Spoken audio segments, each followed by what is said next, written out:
Bismillahirrahmanirrahim. Assalamualaikum warahmatullahi wabarakatuh.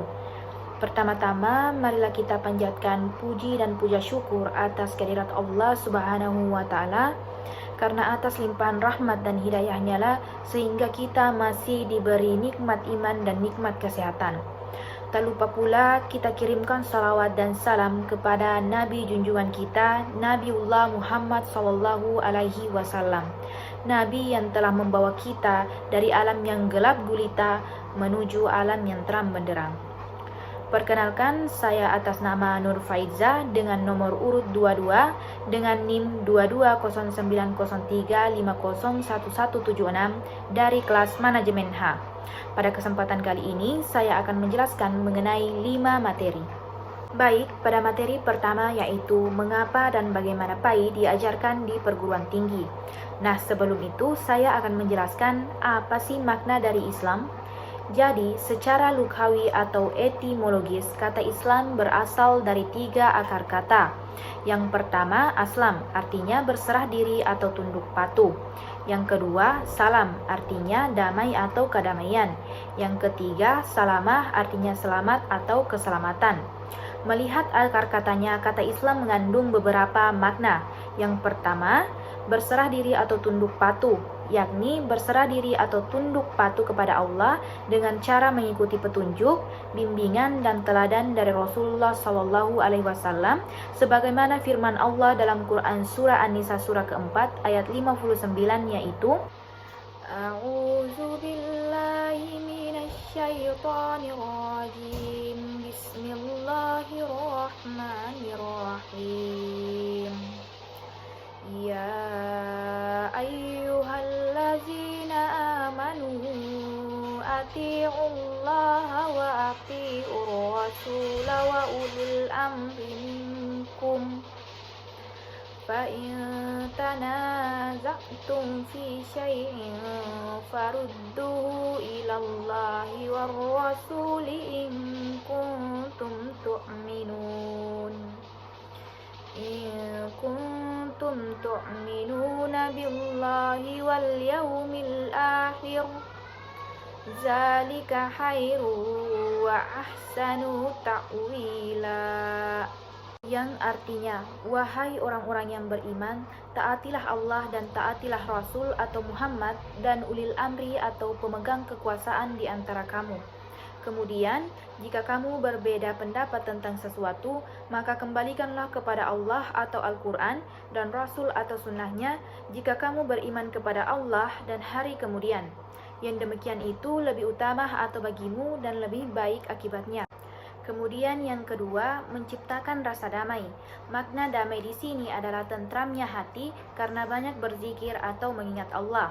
Kemudian yang ketiga, menempuh jalan yang selamat, yakni memiliki keselamatan dunia dan akhirat dan menghindari bencana abadi di neraka. Adapun model pendekatan atau metode pembelajaran PAI di perguruan tinggi yaitu yang pertama, pendekatan substansi ajaran. Pendekatan ini secara garis besarnya terdiri dari 3 pendekatan, yakni kajian Al-Quran dan sejarah Islam, kajian disiplin ilmu dan misi atau ajaran, dan kajian implementasi kaidah 5. Yang pertama, pendekatan kajian Al-Quran dan sejarah Islam. Ali Syariati menjelaskan bahwa ada 2 metode fundamental untuk memahami Islam secara benar. Yang pertama, pengkajian Al-Quran, yaitu pengkajian intisari gagasan-gagasan dan output ilmu dari orang yang dikenal sebagai Islam. Dan kedua, pengkajian sejarah Islam, yakni pengkajian tentang perkembangan Islam sejak masa Rasulullah Muhammad SAW. Kemudian pendekatan kedua yaitu pendekatan disiplin ilmu dan kajian isi atau ajaran. Di Indonesia dikenal luas bahwa ajaran Islam terdiri atas 3 disiplin, yaitu akidah, syariat, dan akhlak. Akidah merupakan dimensi Islam yang berhubungan dengan keimanan.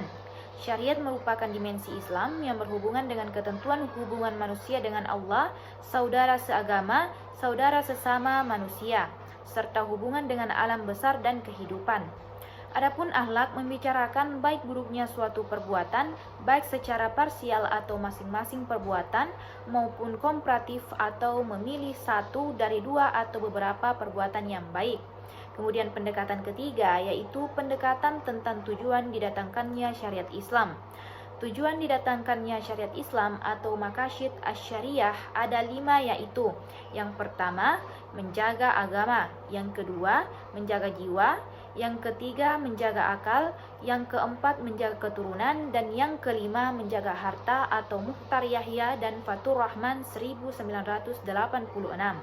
Kemudian, adapun tujuan pembelajaran PAI di perguruan tinggi yaitu yang pertama, meningkatkan kualitas keimanan, ketakwaan, dan akhlak mulia mahasiswa. Yang kedua, meningkatkan kualitas dan kuantitas pelaksanaan ibadah ritual atau madha mahasiswa. Yang ketiga, meningkatkan pengetahuan dan keterampilan mahasiswa dalam memecahkan problematika kehidupan dengan berlandaskan pada ajaran Islam. Sekian penjelasan materi pertama, mengapa dan bagaimana PAI diajarkan di perguruan tinggi. Kemudian kita melangkah kepada materi kedua yaitu bagaimana manusia bertuhan. Baik, kita akan melangkah ke materi bab 2 yaitu bagaimana manusia bertuhan. Jadi pokok bahasan pertama yaitu konsep spiritualitas sebagai landasan kebertuhanan. Du atau dalam Montohar 2010 mengartikan bahwa spiritualitas adalah dasar bagi tumbuhnya harga diri, nilai-nilai, moral, dan rasa memiliki. Spiritualitas memberi arah dan arti pada kehidupan. Spiritualitas adalah kepercayaan akan adanya kekuatan non-fisik yang lebih besar dari kekuatan diri kita. Suatu kesadaran yang menghubungkan kita langsung kepada Tuhan atau sesuatu unsur yang kita namakan sebagai sumber keberadaan kita. Kemudian pokok bahasan kedua yaitu alasan mengapa manusia memerlukan spiritualitas. Spiritualitas merupakan puncak kesadaran ilahiyah menurut Saifuddin Aman dalam tren spiritualitas milenium ketiga.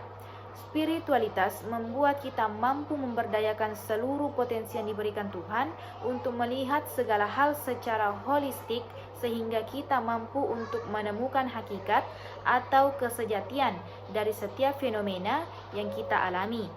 Manusia membutuhkan spiritualitas untuk mengembalikan dan mempertahankan keyakinan, menjalin hubungan baik dengan Tuhan. Baik, pokok bahasan ketiga yaitu sumber psikologis, sosiologis, filosofis, dan teologis tentang konsep ketuhanan berbagai tesis, teori, argumen baik yang bersifat psikologis, filosofis, sosiologis, dan teologis untuk menemukan konsep Tuhan dan kebertuhanan. Yang pertama, perspektif psikologis tentang konsep ketuhanan. Adanya keterbukaan yang dikodrati ialah fitrah manusia sejak dia lahir ke dunia atau fitrah muhallakah. Manusia secara nature dapat merasakan yang gaib karena di dalam dirinya ada unsur spirit. Spirit sering digambarkan dengan jiwa halus yang ditiupkan oleh Tuhan ke dalam diri manusia. Al-Quraisy dalam tasfirnya Lataif al-Isyarat menunjukkan bahwa roh memang latifah atau jiwa halus yang ditempatkan Tuhan dalam diri manusia sebagai potensi untuk membentuk karakter yang terpuji. Yang kedua, perspektif sosiologi tentang konsep ketuhanan. Dalam sosiologi, agama disebut sebagai sebuah sistem manusia budaya karena merupakan hasil dari sistem gagasan manusia terdahulu. Max Weber menjelaskan bahwa Tuhan tidak ada dan hidup untuk manusia, tetapi manusialah yang hidup demi Tuhan. Menurutnya, menjalankan praktik-praktik keagamaan merupakan upaya manusia untuk mengubah Tuhan yang irasional menjadi rasional. Semakin seseorang menjalankan perintah-perintah Tuhan, maka seseorang akan semakin merasa kedekatannya terhadap Tuhan. Tuhan dalam perspektif sosiologis digambarkan sebagai sumber kebenaran dan kebajikan universal yang diyakini dan dipahami oleh umat manusia. Yang ketiga, perspektif filosofi tentang konsep ketuhanan. Pada argumen Al-Hudud, Al-Kindi dengan gigih membangun basis filosofis tentang kebaruan alam untuk menegaskan adanya Tuhan sebagai pencipta. Tuhan dikatakan sebagai sebab pertama yang menunjukkan betapa ia adalah sebab paling fundamental dari semua sebab-sebab lainnya yang berderet panjang.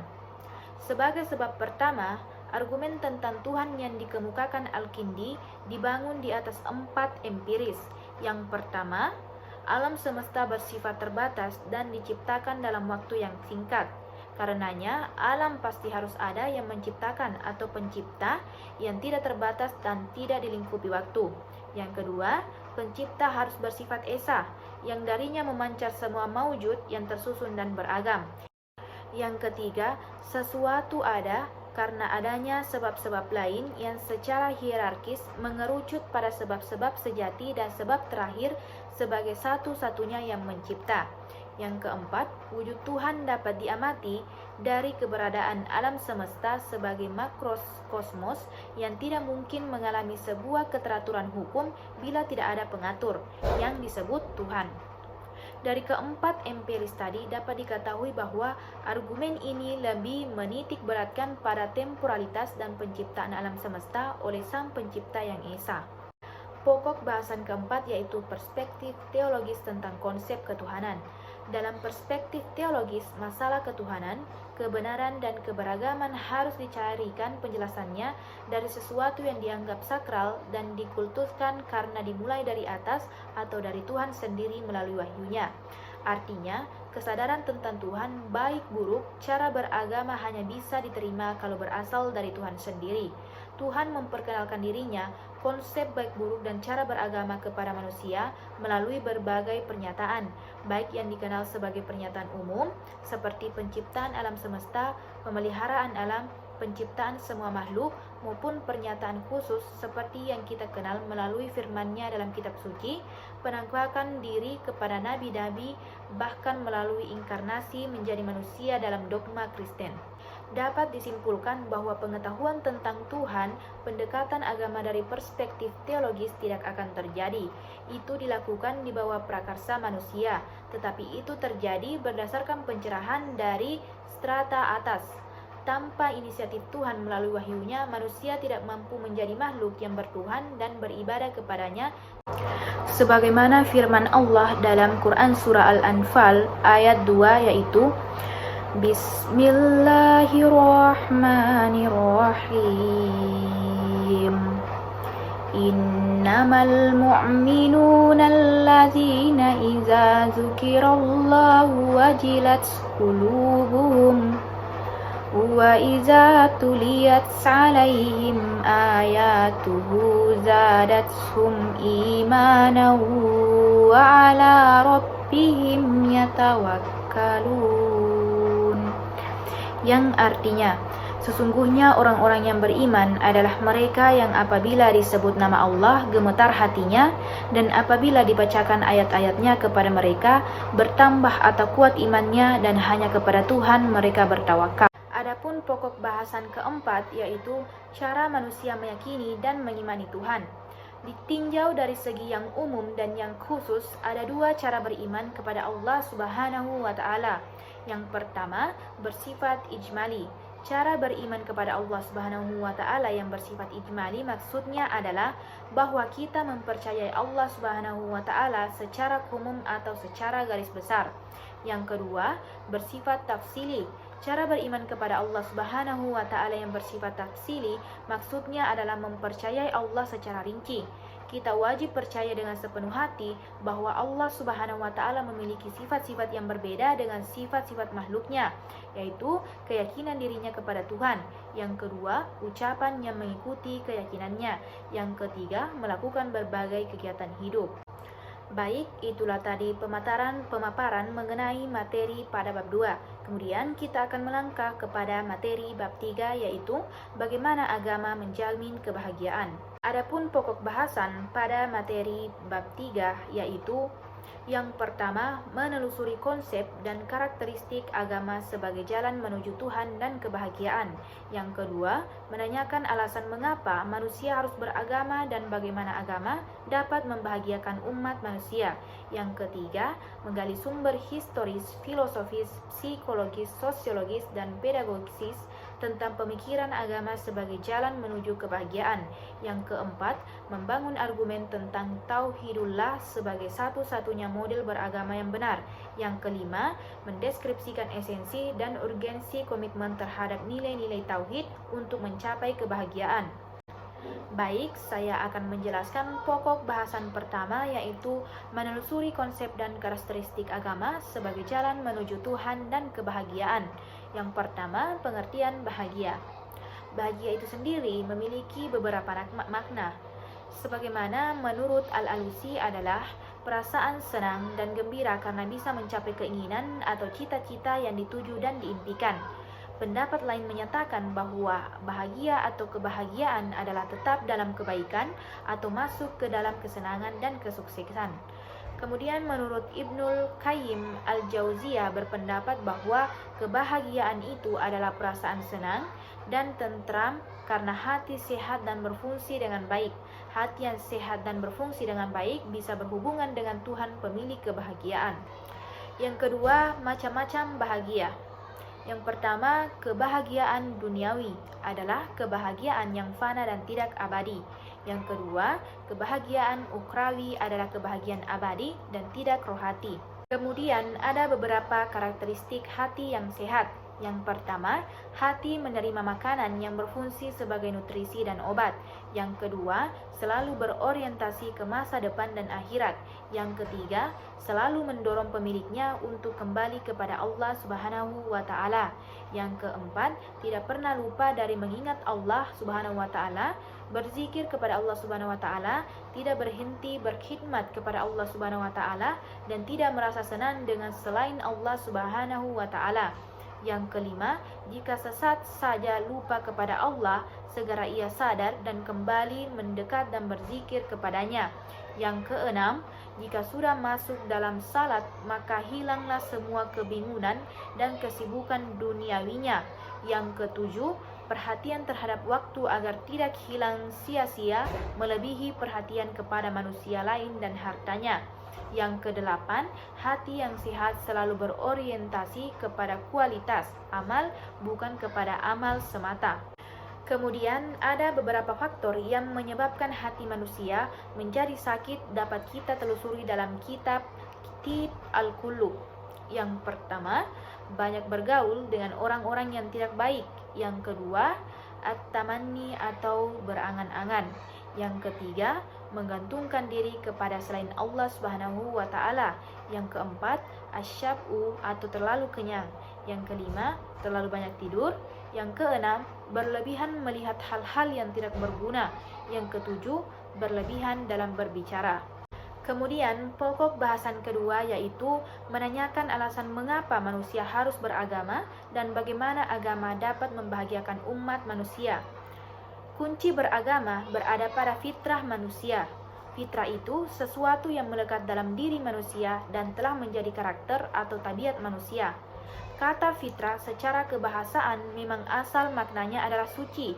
Yang dimaksud suci adalah suci dari dosa dan suci secara genetis. Dalam teori Islam, bahwa setiap manusia lahir dalam kesucian dari dosa dan telah beragama, yakni agama Islam.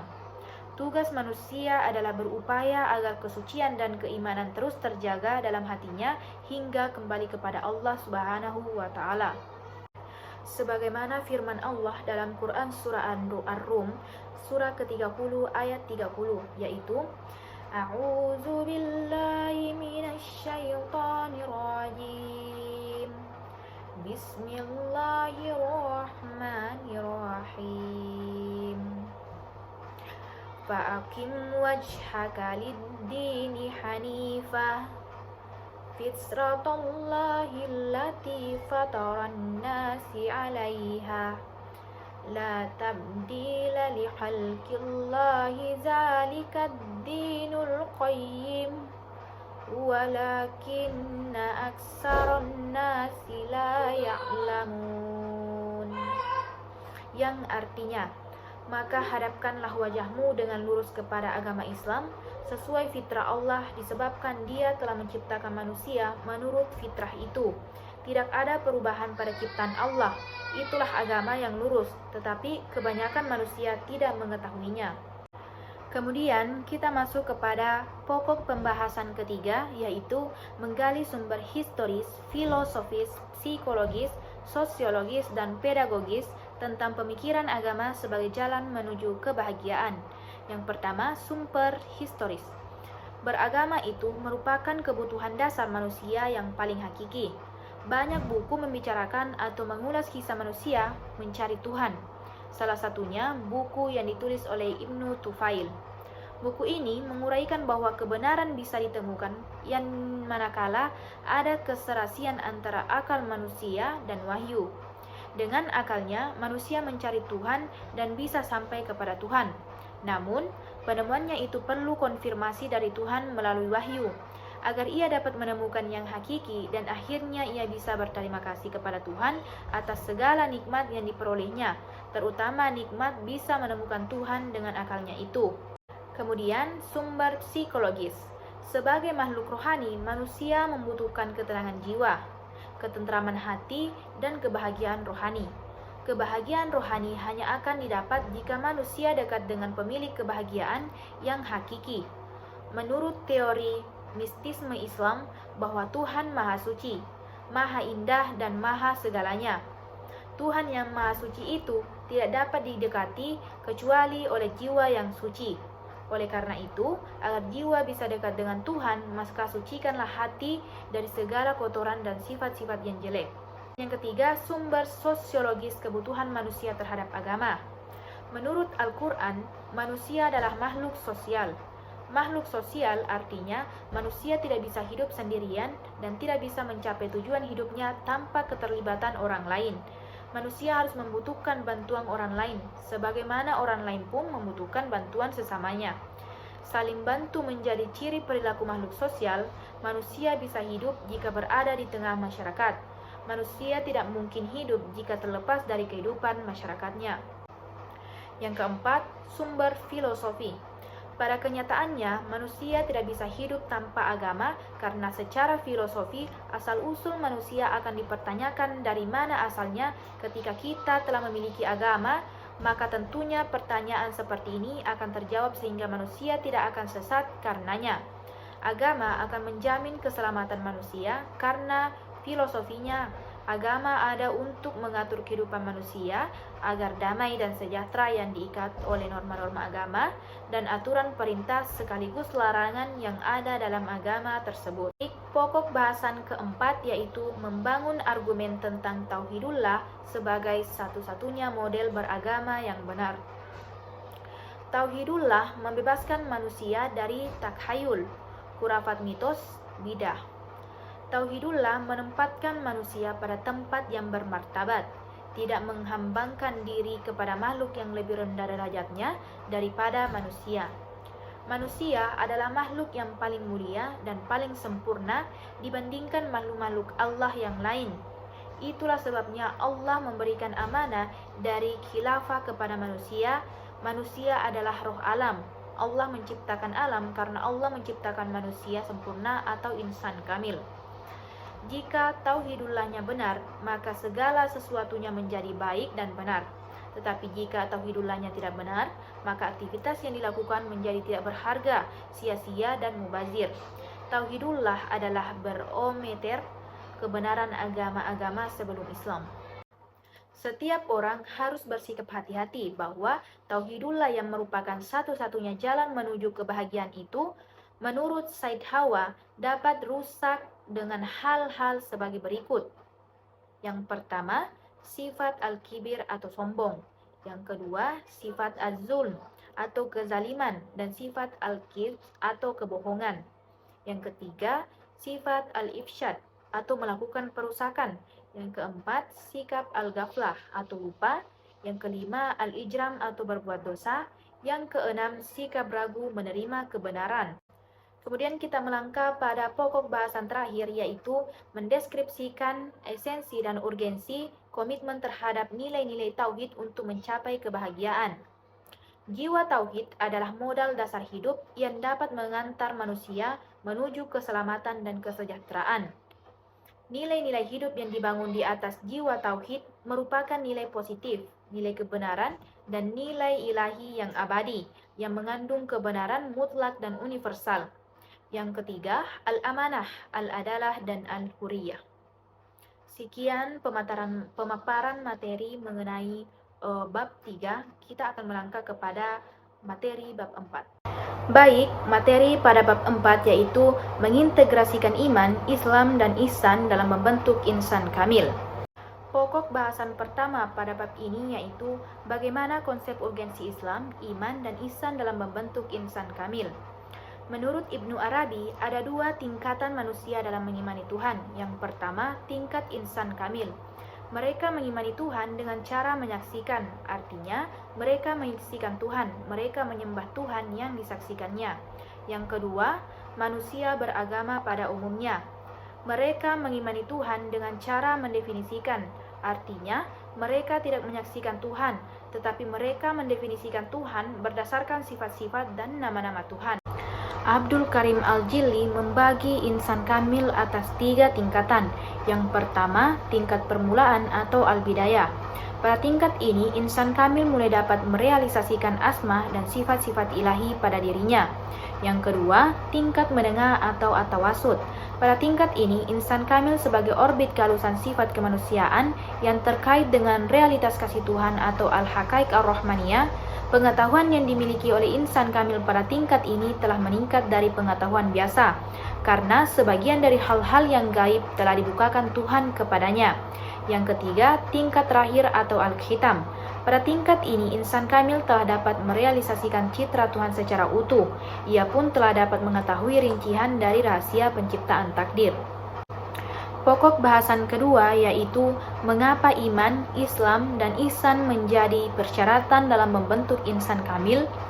Apakah Anda percaya akan adanya Allah? Mereka semua memberikan jawaban yang sama. Kami percaya akan adanya Allah. Kami percaya akan adanya malaikat-malaikatnya, dan seterusnya. Kemudian jika ditanya lebih lanjut, adakah manusia yang tidak percaya akan adanya Tuhan? Adakah manusia yang tidak percaya akan adanya malaikat?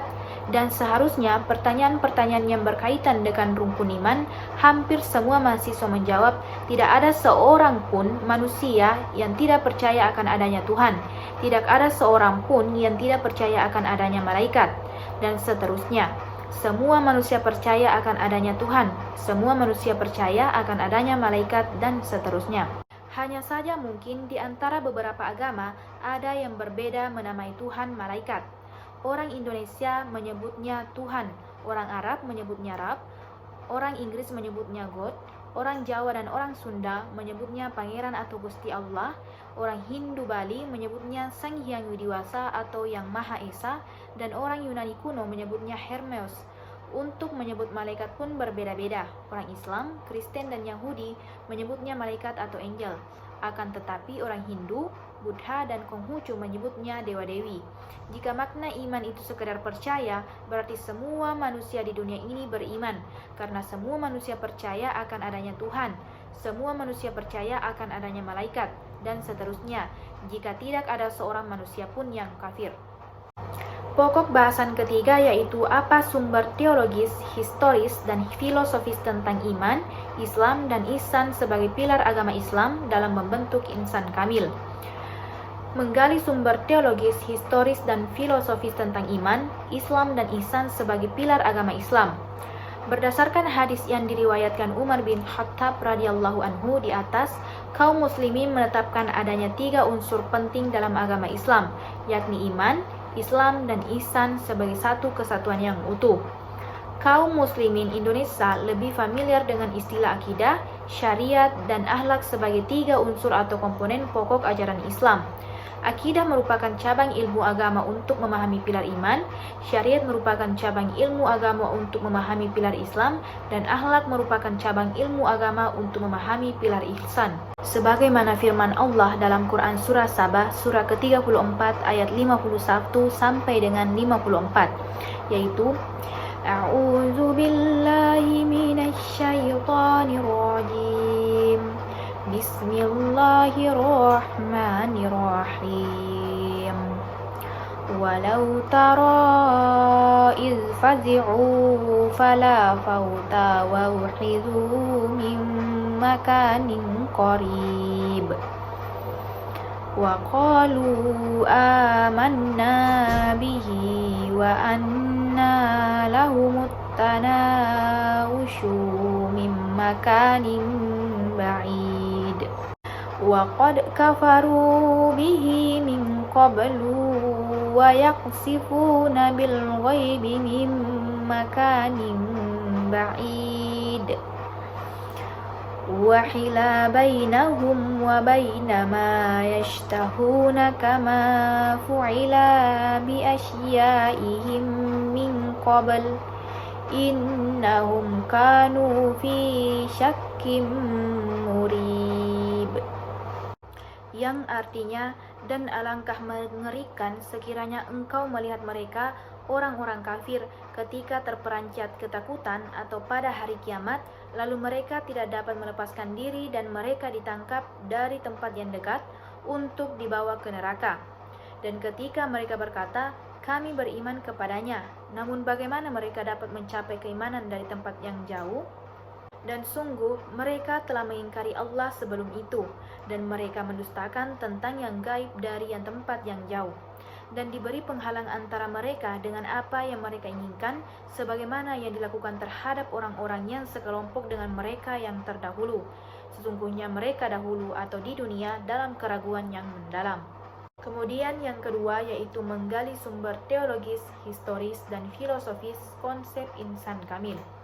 Istilah insan kamil atau manusia sempurna pertama kali diperkenalkan oleh Syekh Ibnu Arabi pada abad ke-14. Ia menyebutkan ada dua jenis manusia, yakni insan kamil dan monster setengah manusia. Jadi, kata Ibnu Arabi, jika tidak menjadi insan kamil, maka manusia menjadi monster setengah manusia.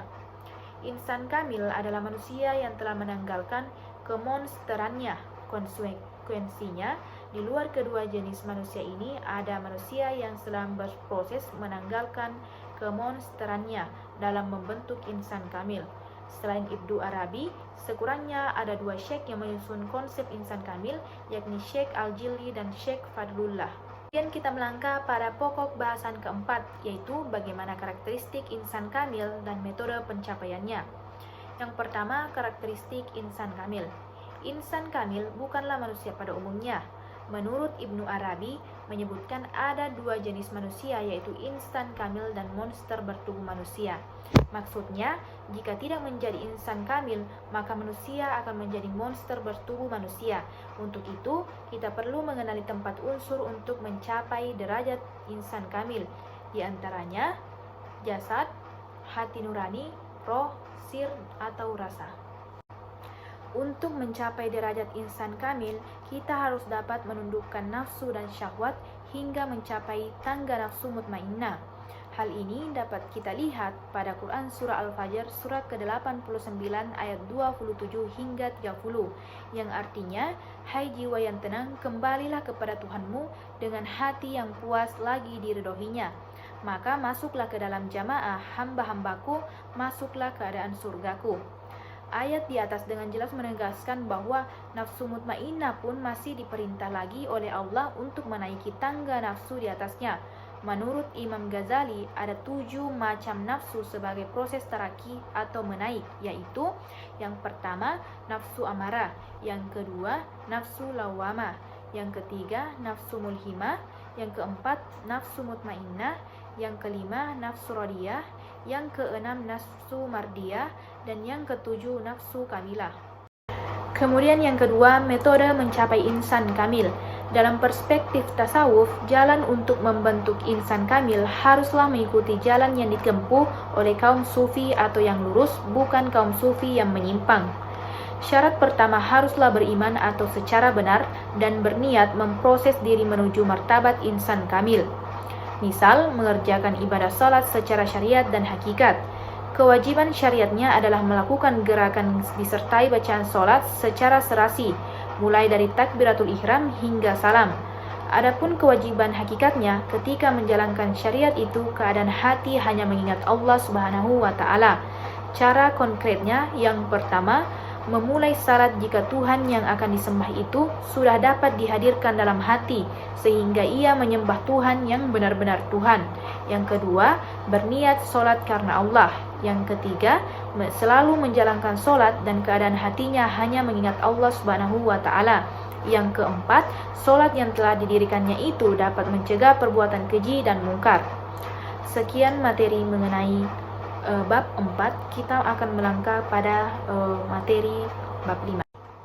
Baik, materi pada bab 5 yaitu bagaimana membangun paradigma Qur'ani. Pokok bahasan pertama yaitu apa pengertian dari paradigma Qur'ani. Secara etimologis, kata paradigma dari bahasa Yunani yang asal katanya adalah para dan digma. Para mengandung arti di samping, di sebelah, dan keadaan lingkungan. Digma berarti sudut pandang, teladan, arketip, dan ideal. Dapat dikatakan bahwa paradigma adalah cara pandang, cara berpikir tentang suatu realitas. Adapun secara terminologis, paradigma adalah cara berpikir berdasarkan pandangan yang menyeluruh dan konseptual terhadap suatu realitas atau suatu permasalahan dengan menggunakan teori-teori ilmiah yang sudah baku, eksperimen, dan metode keilmuan yang bisa dipercaya. Dengan demikian, paradigma Qur'ani adalah cara pandang dan cara berpikir tentang suatu realitas atau suatu permasalahan berdasarkan Al-Quran. Pokok bahasan kedua yaitu mengapa paradigma Qur'ani sangat penting bagi kehidupan modern. Al-Quran bagi umat Islam adalah sumber primer dalam segala kehidupan. Al-Quran adalah sumber ajaran teologi, hukum, mistisme, pemikiran, pembaharuan, pendidikan, akhlak, dan aspek-aspek lainnya. Tolak ukur benar atau salah, baik atau buruk, dan indah atau jelek adalah Al-Quran. Untuk apa Al-Quran diturunkan? Apa tujuan Al-Quran diturunkan? Yusuf Al-Qardawi menjelaskan bahwa tujuan diturunkan Al-Quran paling tidak ada 7 macam, yaitu yang pertama meluruskan akidah manusia, menegakkan pokok-pokok tauhid. Menegakkan tiang-tiang tauhid sebagai landasan beragama sangat penting eksistensinya, sebab bersikap sebaliknya yaitu syirik merupakan sikap yang sangat tercela. Bahkan hukum Islam memandang syirik sebagai suatu tindak pidana atau jarima yang sangat terlarang. Mengapa syirik termasuk dosa besar? Sebab dalam syirik ada kezaliman terhadap kebenaran dan penyimpangan terhadap kebenaran hakiki, serta ada pelecehan terhadap martabat kemanusiaan yang mengagungkan dunia atau tunduk kepada sesama makhluk. Kemudian, mensahihkan akidah tentang kenabian dan kerasulan. Meluruskan akidah atau dapat dikatakan membenarkan akidah itu mencakup aspek-aspek sebagai berikut. Yang pertama, menjelaskan keperluan manusia terhadap kenabian dan kerasulan, sebagaimana firman Allah dalam Quran Surah An-Nahl surah ke-16 ayat 64. A'udzu billahi minasy syaithanir rajim. Bismillahirrahmanirrahim. Wa ma anzalna 'alaikal kitaba illa litubayyana lahumul ladzi ikhtalafu fihi wa hudaw wa rahmatan liqaumin yu'minun. Yang artinya, dan kami tidak menurunkan kitab Al-Quran ini kepada Muhammad, melainkan agar engkau dapat menjelaskan kepada mereka apa yang mereka perselisihkan itu, serta menjadi petunjuk dan rahmat bagi orang-orang yang beriman. Yang kedua, menjelaskan tugas-tugas para rasul khususnya dalam hal kabar gembira dan pemberi peringatan. Para rasul sebagai pembawa kabar gembira dan pemberi peringatan. Yang ketiga, menghilangkan keraguan dan persepsi masyarakat silam tentang penampilan para rasul. Yang keempat, menjelaskan akibat bagi orang-orang yang membenarkan para rasul dan akibat bagi orang-orang yang mendustakan para rasul.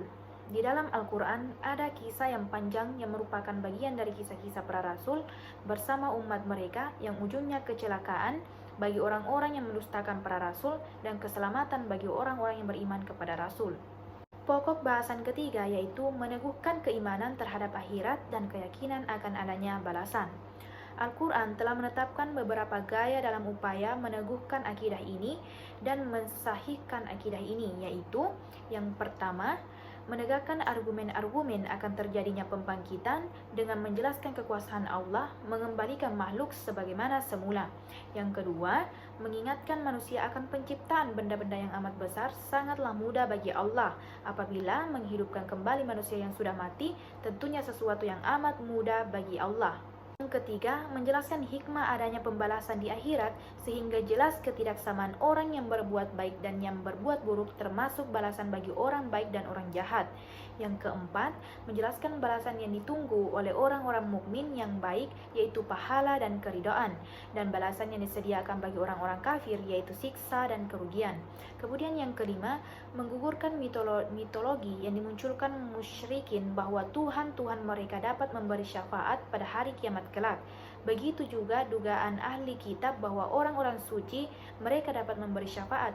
Inilah yang dibatalkan oleh Islam, bahwa sesungguhnya tidak ada syafaat tanpa izin Allah.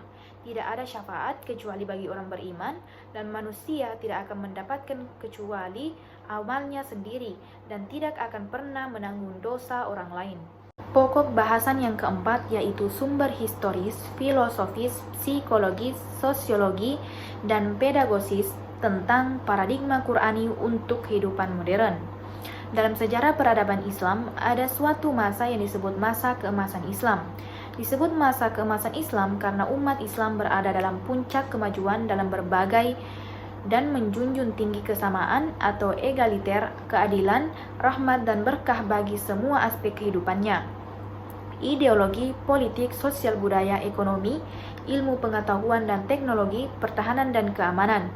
Karena kemajuan itu pula, maka dunia Islam menjadi pusat peradaban, dan dunia Islam semakin meluas dan diterima oleh belahan seluruh dunia ketika Islam datang. Dalam sejarah Al-Quran, pada saat itu bukan hanya dijadikan sebagai sumber ajaran, tetapi juga menjadi paradigma dalam pengembangan iptek, pengembangan budaya, bahkan Al-Quran dihadirkan untuk mengatasi dan menghadapi berbagai problem kehidupan umat Islam saat itu. Pada zaman keemasan Islam, Al-Quran dijadikan sebagai paradigma dalam segala aspek kehidupan, dan Rasulullah SAW menjadi role model atau uswatun hasanah dalam mengimplementasikan Al-Quran dalam kehidupan sehari-hari. Bagaimana Rasulullah SAW membumikan nilai-nilai religius Al-Quran dalam keseharian? Anda dapat menelisik informasi dari Aisyah radhiyallahu anhu ketika ditanya oleh para sahabat mengenai akhlak Rasulullah SAW. Aisyah radhiyallahu anhu menjawab, akhlak Rasulullah adalah Al-Quran.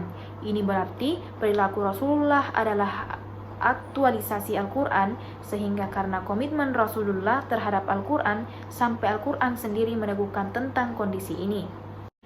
Pokok bahasan kelima yaitu membangun argumen tentang paradigma Qur'ani sebagai satu-satunya model untuk menghadapi kehidupan modern. Mengapa umat Islam untuk dapat maju tidak perlu mengambil jalan sekulerisasi? Jawabannya tentu saja yang pertama, karena ajaran Islam yang sumbernya Al-Quran dan hadis bersifat syumul, artinya mencakup segala aspek kehidupan. Yang kedua, ajaran Islam bersifat rasional, artinya sejalan dengan nalar manusia sehingga tidak bertentangan dengan iptek. Yang ketiga, ajaran Islam berkarakter tadarruj, artinya bertahap dalam wurud dan implementasinya. Kemudian yang keempat, ajaran Islam bersifat taklilat tak'alif, artinya tidak banyak beban karena beragama itu memang mudah, dalam arti untuk melaksanakannya berada dalam batas-batas kemanusiaan, bukan malah sebaliknya, tidak ada yang di luar kemampuan manusia untuk melaksanakannya.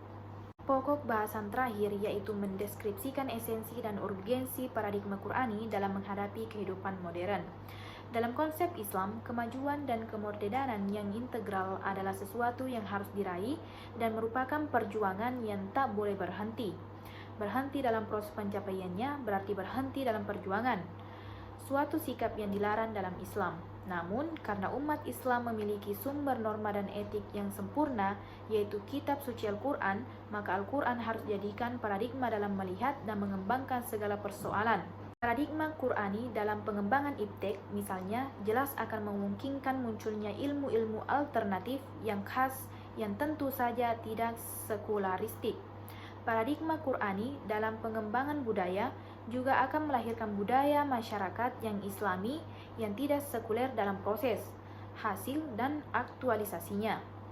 Pengembangan ekonomi yang berlandaskan paradigma Qur'ani jelas akan melahirkan konsep dan kegiatan ekonomi yang bebas bunga dan spekulasi yang merugikan.